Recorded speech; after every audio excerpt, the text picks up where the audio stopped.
झी 24 तासची टीम आलेली आहे काश्मीरमधील उरीमधील लगामा या गावामध्ये। लगामा हे सीमेवरचं शेवटचं गाव ज्या ठिकाणी हिंदू बहुसंख्य राहत आहेत। या हिंदूंचे काय समस्या आहेत, काय अड़चने हैं, ये अपन जान घेना आहोत। हमारे साथ यहाँ के सभी लोग हैं जो कि अलग अलग क्षेत्र में काम कर रहे हैं।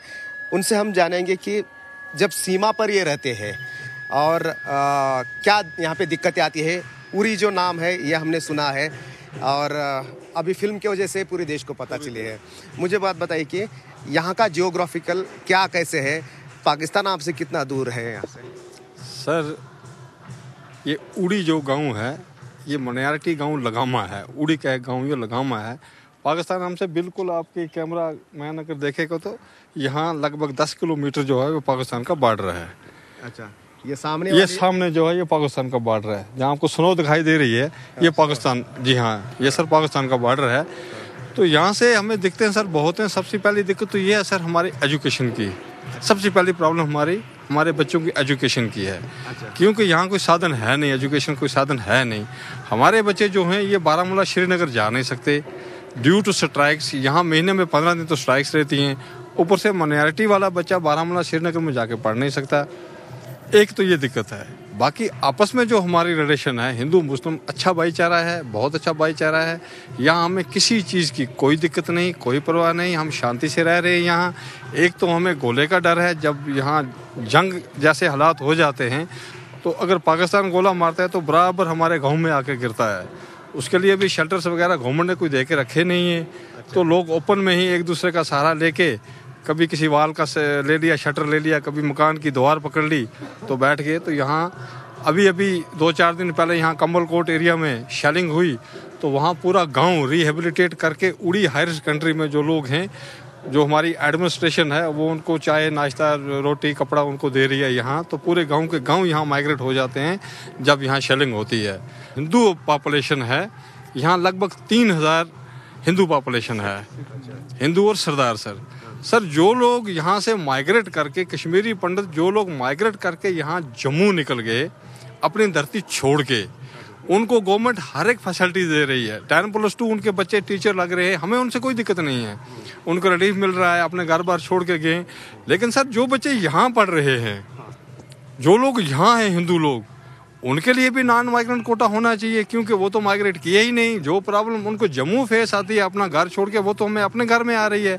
हम श्रीनगर बारामूला जा नहीं सकते। जितनी भी सरकारें आई नॉन माइग्रेंट हिंदूज के लिए उन्होंने कुछ भी नहीं किया। हमारी आपके चैनल से, मोदी जी से, दिल्ली सरकार से, जो भी सरकार आए, बीजेपी आए, कांग्रेस आए, हमारी ये अपील बरजोर ये अपील हमारी है कि जो नॉन माइग्रेंट कोटा है वो भी हमें दिया जाए। कि जो माइग्रेंट सफ़र कर रहा है जम्मू, वो तो पढ़ रहा है, उसके बच्चे तो पढ़ रहे हैं। जम्मू में कॉलेज हैं, हायर सेकेंडरियाँ हैं, अच्छे अच्छे कॉलेज हैं, वो बच्चे पढ़ रहे हैं। लेकिन हमारे बच्चे उड़ी में मेंढक के कुएं की तरह उस कुएं में घिसे हुए हैं, उससे बाहर नहीं निकल सकते। मतलब कि नौकरी पाने के लिए घर छोड़ना पड़ेगा क्या, ऐसा लगता है क्या? बिल्कुल, नौकरी पाने गवर्नमेंट की यही पॉलिसी है कि नौकरी लेनी है तो घर छोड़ के जाओ। जो अपने घर में रहेगा उसको कुछ भी नहीं। नौकरी का ही यहाँ पे प्रॉब्लम है या और कोई यहाँ पे दिक्कत है, किस तरह के? बाकी तो दोनों कौमें जो हैं हिंदू मुस्लिम, यहाँ जो प्रॉब्लम मुस्लिम्स को वही प्रॉब्लम हिंदू फेस कर रहे हैं। बाकी और कोई मेजर प्रॉब्लम नहीं है हमें। हमारा भाईचारा बहुत अच्छा है। आज तक यहाँ कोई इंसिडेंट नहीं हुआ, कोई वायलेंट नहीं हुआ। बिल्कुल हमारा स्मूथली भाईचारा है। हम आज भी एक दूसरे की शादियों में जाते हैं, वो हमारी शादी में आते हैं, हम उनकी शादी में जाते हैं। जो मंदिर मस्जिद, जिस दिन हमारे मंदिर का उद्घाटन हुआ तो कई मुस्लिम भाई हमारे यहाँ आके उन्होंने मंदिर का उद्घाटन किया। कहीं मस्जिद बनती है, इजारत बनती है, हम भी वहाँ जाते हैं। तो यहाँ वो कोई दिक्कत नहीं है सर। लेकिन जब कभी हालात खराब हो जाते हैं तब क्या डर लगता है यहाँ पे? सर समस्या वही है, दोनों बरादरियां बैठ के इकट्ठे कहीं बैठ जाते हैं। हमारा फ्रेंड सर्कल भी वही है, उनका फ्रेंड सर्कल, हमें इकट्ठे बैठ के टाइम पास कर लेते हैं। अच्छा, और लेकिन ये चिंता की बात नहीं क्या? अभी जो लोग मतलब कि मिलिटेंट बन रहे हैं, बच्चे जो है हाथ में पत्थर ले रहे हैं, अलग राह पे जा रहे हैं, ये चिंता की बात नहीं क्या? सर ये बिल्कुल सेंट्रल गवर्नमेंट में चाहे जो भी सरकार हो, चाहे बीजेपी हो चाहे कांग्रेस हो, ये उनकी गलत नीतियों की वजह से ये जो बच्चा पत्थर उठा रहा है। जब काम रोजगार कोई मिलेगा नहीं सर। 4 महीने का सीजन है, 6 महीने तो यहाँ बर्फ रहती है, स्नो रहती है। जब कोई काम फैक्ट्री कोई लगी नहीं, जब कोई बड़ा उद्योगपति यहाँ आया नहीं तो काम तो मिलेगा नहीं। तो बेरोजगार बच्चा पत्थर उठा के मारेगा, उसको मारना है, उसको अपना परिवार तो पालना है। उसकी वजह से अगर नौकरियां हो जाती हैं, अगर इंडस्ट्री लग जाती है, तो कोई पत्थर नहीं मारेगा। 5% कश्मीरी टोटल है जो पत्थर मारने के हक में है। 95% लोग तो अमन चाहते हैं यहाँ। अच्छा, लेकिन ये कब होगा, यहाँ पे इंडस्ट्री कब आएगी और ये सब कब होगा? 35 ए जो है उसको भी चेंज करना ज़रूरी है क्या, या फिर उसके बदल में? सर ये सरकारों की बात है। 35 ए के बारे में हम कुछ नहीं बोल सकते, वो सरकारों की बात है। हिंदुस्तान को जैसा अच्छा लगे, क्योंकि अटूट अंग हम सुन रहे हैं। मेरी 52 साल एज है, आज तक जो भी प्रधानमंत्री आया उसने कहा कश्मीर हमारा अटूट अंग है, लेकिन अटूट अंग जैसा व्यवस्था भी तो बनाओ उनके लिए, रोजगार तो पैदा करो। एक देखो, एक बच्चा अगर पत्थर मार रहा है, क्यों मार रहा है, उसकी जड़ तक जाओ। यहाँ 4 लोग हैं, अली शाह गिलानी, शबीर शाह, यासीन मलिक, 4 लोग हैं यहाँ जिन्होंने पूरे JNK को हायर करके रखा है। अच्छा। ना ये कोई काम धंधा करते हैं, इनके पास मिलियंस ऑफ पैसा कहाँ से आया? अच्छा। तो सरकार क्यों उन्हें प्रोटेक्शन दे के बैठी है? गवर्नमेंट को एक ही बार बोल्ड डिसीजन लेना चाहिए, एक ही बार बोल्ड डिसीजन।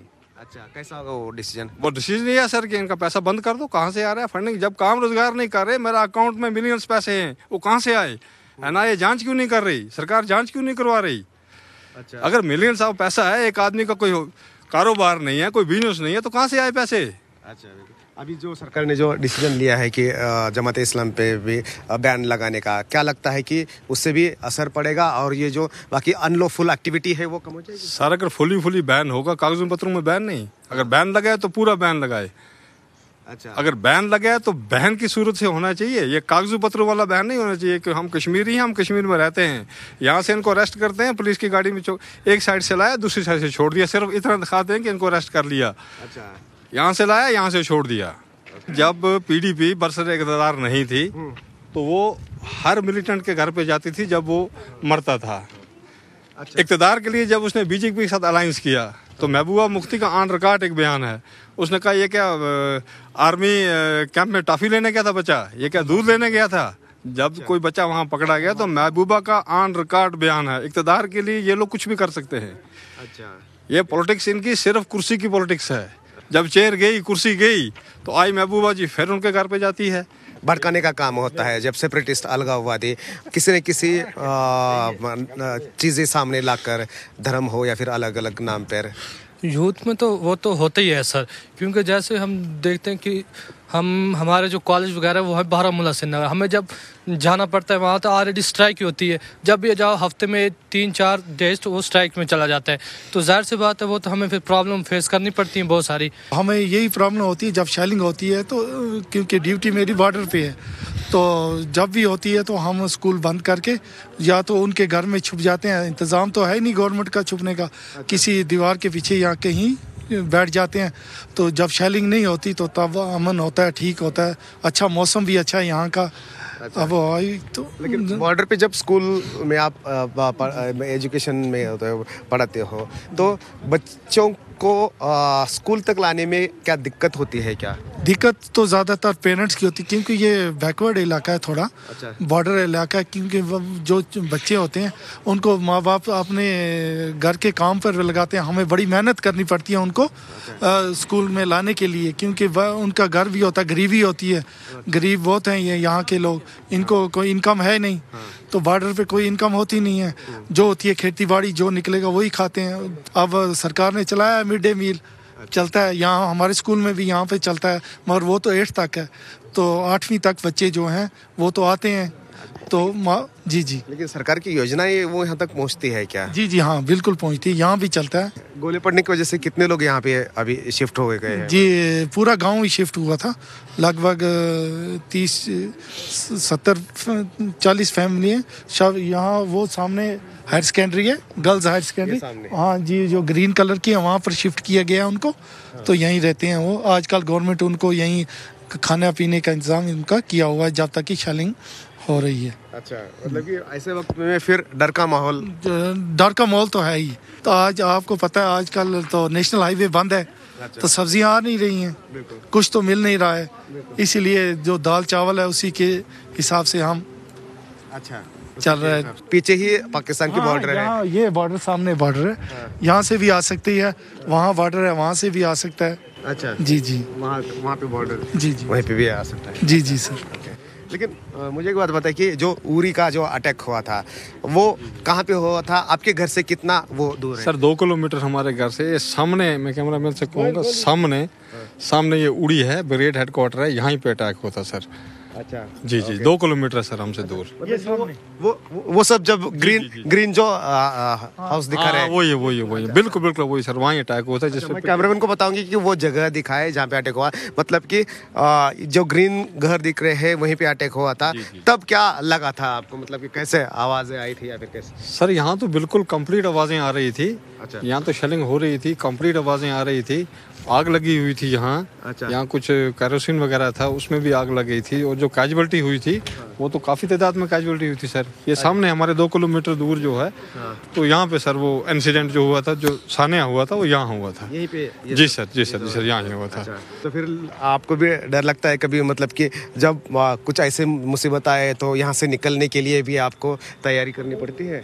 हाँ सर, कई बार ऐसा हुआ है कि जब यहाँ ज़्यादा शेलिंग हो गई तो हमको यहाँ से माइग्रेट करना पड़ा, जम्मू की तरफ निकलना पड़ा, बारामूला, श्रीनगर, जम्मू की तरफ निकलना पड़ा। तो लेकिन एक ही चीज़ मन में है कि जहाँ पैदा हुए जो बर्थ है उसको छोड़ के क्यों जाएं। यही चक्कर है कि हम 90s के जब हालात ख़राब हुए तो यही चीज़ एक सोच के कि अपनी धरती क्यों छोड़ के जाएं। जिस धरती पे पैदा हुए हैं, जहाँ हमारा बर्थ हुआ है, जहाँ हमारा जन्म हुआ है, जहाँ हमारे पुरख रह रहे थे, वो धरती क्यों छोड़ के जाएं। जो आपकी बिरादरी के है या सब बिरादरी के, हिंदू बिरादरी के, उनको तो बुला सकते हैं? हाँ डेफिनेटली उनको हम बुलाते हैं। मतलब ऐसा होता है कि जब शेलिंग वगैरह होती है तो फिर सब नहीं, रहने के लिए यहाँ पे आप बुला सकते हो क्या? डेफिनेटली। अब देखो, आपको पता है 90s में जब चले गए थे कश्मीरी पंडित, डेफिनेटली फिर उसके बाद तो वो आए नहीं। तो और जो हम हैं खासकर उड़ी में जो हम लगा में, हम तो गए नहीं। तो फिर उसके बाद उनको काफ़ी सारे प्रयास किए, सरकारों ने बोला आएंगे कश्मीरी पंडितों को लाया जाएगा, लेकिन वो तो फिर आज कम से कम 30 साल हो गए, वो तो आए नहीं। लेकिन हाँ, जब अगर वो आ जाएंगे कश्मीरी पंडित तो फिर मतलब एक हो जाएगा। क्योंकि हम काफ़ी मिनॉरिटी में हैं इधर। 35A जैसा कानून है, इस बारे में क्या आप सोचते हो? देखो सर, 35A जो है सुप्रीम कोर्ट में है, ठीक है, उच्च न्यायालय में है। तो जो सुप्रीम कोर्ट और उसका जो फैसला देगा तो वो हमारे लिए सामान्य होगा और हमें उसका आदर करना चाहिए। चाहे वो हमारे पक्ष में हो चाहे विपक्ष में हो। तो मतलब इसमें जो सुप्रीम कोर्ट देगा हम उसका आदर करते हैं, हम उसका वेलकम करते हैं। एजुकेशन हो, हेल्थ हो, हर जगह इंडस्ट्री हो, इसके लिए क्या लगता है कि 370 में कुछ अलग सा कंडीशन रखना चाहिए? पूरा अगर हटने की भी बात नहीं होती है, लेकिन फिर भी कुछ जगहों पे ये सब डेवलपमेंट के लिए होना चाहिए। हाँ, अब जैसे आपने कहा कि मतलब हेल्थ एजुकेशन के लिए, अब देखो जो कश्मीर एरिया है, स्पेशली यहाँ पे फैक्ट्रीज जो हैं, इंडस्ट्रीज तो है नहीं है, और इसकी दिक्कत में नो डाउट के जो बाधा बन रही है वो 35 और 370 ही बन रही है। लेकिन अब इसमें से कुछ इस तरह से टर्म्स बनाने चाहिए कि मतलब ऐसा नहीं हम बोल सकते कि इसको पूरा एबॉलिश कर दिया जाए, बिल्कुल पूरा से कर, लेकिन कुछ इस तरह से इसको मॉडिफाई किया जाए ताकि जो सेंटर से है कुछ फैक्ट्रियाँ, ठीक है, कुछ इंडस्ट्रीज इस तरह से खुल जाए, जो नौजवान हैं वो यहाँ पे जो है अपनी नौकरी का साधगार जो कर सके। घरातला कणा महिला असते, मुलगी असते। सरकार ने बेटी बचाओ और बेटी पढ़ाओ ये तो शुरू किया है, लेकिन कश्मीर में, घाटी में कितनी बेटियां पढ़ रही है, उनको क्या दिक्कतें हैं, ये हम जानेंगे। आपका मुझे पहले नाम बताएं। रुबी सूदन। अच्छा, और कौन से क्लास में है आप? 12th में। 12th में, अच्छा। और यहाँ पे पढ़ाई के लिए कैसा माहौल है? ऐसे तो ठीक है, लेकिन जिस हिसाब से कश्मीर में स्ट्राइक्स हो रही हैं कंटिन्यू, एक दिन स्कूल खुल रहा है, एक दिन बंद हो रहा है, उस वजह से हमारी स्टडीज पे बहुत ज़्यादा इफेक्ट पड़ रहा है। शाम को घर जल्दी जाना? हाँ, जल्दी घर जाना। कितने बजे जाते हैं घर? हम लगभग 5 बजे तक अपने घर पे होते हैं सभी। अच्छा, स्टडी मतलब कि आप कर पाते हो? बिजली या फिर ये होती है? नहीं, हाँ, लाइट्स होती है। स्कूल कितना दूर है? स्कूल यहाँ से 3 किलोमीटर दूर ही है, तो डर तो लगता है, पर पढ़ाई हम करते हैं। पढ़ लिख कर क्या बनना है आपको? डॉक्टर। क्यों डॉक्टर बनना है? जो ऐसे ही फीस नहीं भर सकते हैं उनका मैं फ्री इलाज करना चाहती हूँ। मेरा नाम है भूमिका सूदन। अच्छा, भूमिका, आप कौन से स्टैंडर्ड में पढ़ती हो? 8th class. 8th क्लास में पढ़ती हो जी। आपको क्या बनना है बड़ा होकर? डॉक्टर। लेकिन जब ये माहौल खराब होता है तब डर लगता है क्या आपको? हाँ, बहुत डर लगता है। अच्छा, कैसे, क्या लगता है कि कुछ हो जाएगा? इतना नहीं पता लगा, पता नहीं क्या हो जाएगा अभी। अच्छा, उस बारे में हम कुछ नहीं कह सकते, पता नहीं अभी कुछ हो जाए।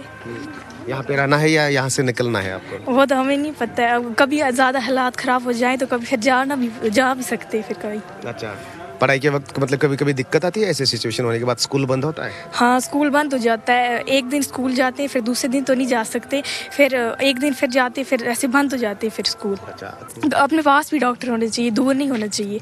यहाँ पे कोई पास हमें डॉक्टर नहीं है, हमें दूर जाना पड़ता है। क्या आपको यहाँ पे फील होता है?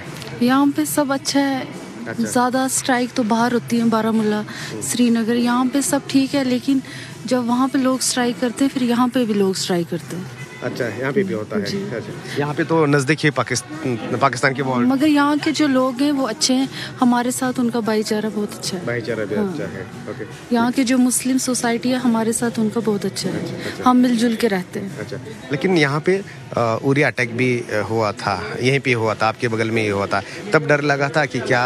हाँ, डर तो लगता है। हम सोचते हैं हम पे ना अटैक हो जाए। हम हिंदू लोग यहाँ पे बहुत कम घर है, तो हमें भी डर लगता है। अच्छा, लेकिन यहाँ पे फिर बच्चों को भी शाम को बाहर छोड़ते वक्त सोचना पड़ता है क्या कि? बाहर तो शाम को 7 बजे के बाद हम कम ही निकलते, जैसे जम्मू सिटी में या बाहर होता है वैसे यहाँ पे नहीं होता। अच्छा। बहुत कम बाहर निकलते। अच्छा। आपकी हुई है पढ़ाई? हाँ, मेरी MA BEd है। अच्छा, तो आप कुछ काम करते हैं, टीचर या फिर? नहीं, मैं घर पे हूँ, हाउस वाइफ। अच्छा, तो फिर बच्चों को आप पढ़ाते हो? नहीं, ये एक मेरा बच्चा है बस। अच्छा। बाकी नहीं पढ़ाती हूँ। अच्छा, तो फिर लगता नहीं कि कोई यहाँ पे काम करे या फिर ऐसे? जब मिलेगी तो करेंगे, ऐसे कैसे करेंगे? या ठिकाणी मरतोय माणूस, सामान्य माणूस आणि गरीब माणूस. हिंदूंच्या समस्या प्रचंड आहेत, अडचणी आहेत, रोजगाराचा आहे, उद्योगाचा सुद्धा मुद्दा आहे, परंतु तरी सुद्धा या हिंदूंची जिद्द आहे की पाकिस्तान सीमा जवळ असली तरी, घरावर जरी बॉम्ब हल्ले होत असले तरी सुद्धा इथून हलायचं नाही, कारण हे त्यांचं जन्मगाव आहे. परंतु पाकिस्तान दोन्ही समाजामध्ये मतभेद करण्याचा प्रयत्न करतोय, परंतु श्रीनगरमध्ये, काश्मीरमध्ये जे काही ठराविक अलगाववादी, फुटीरवादी नेते आहेत त्यांच्यासुद्धा मुसक्या आवळणं गरजेचं आहे, कारण हे त्यांना साथ देत आहेत. त्यामुळे घराबाहेरचे दुश्मन शत्रू आहेतच, पण घरातले जे शत्रू आहेत त्यांचासुद्धा बंदोबस्त करणं गरजेचं आहे. रामराज शिंदे, झी मीडिया, उरी, काश्मीर.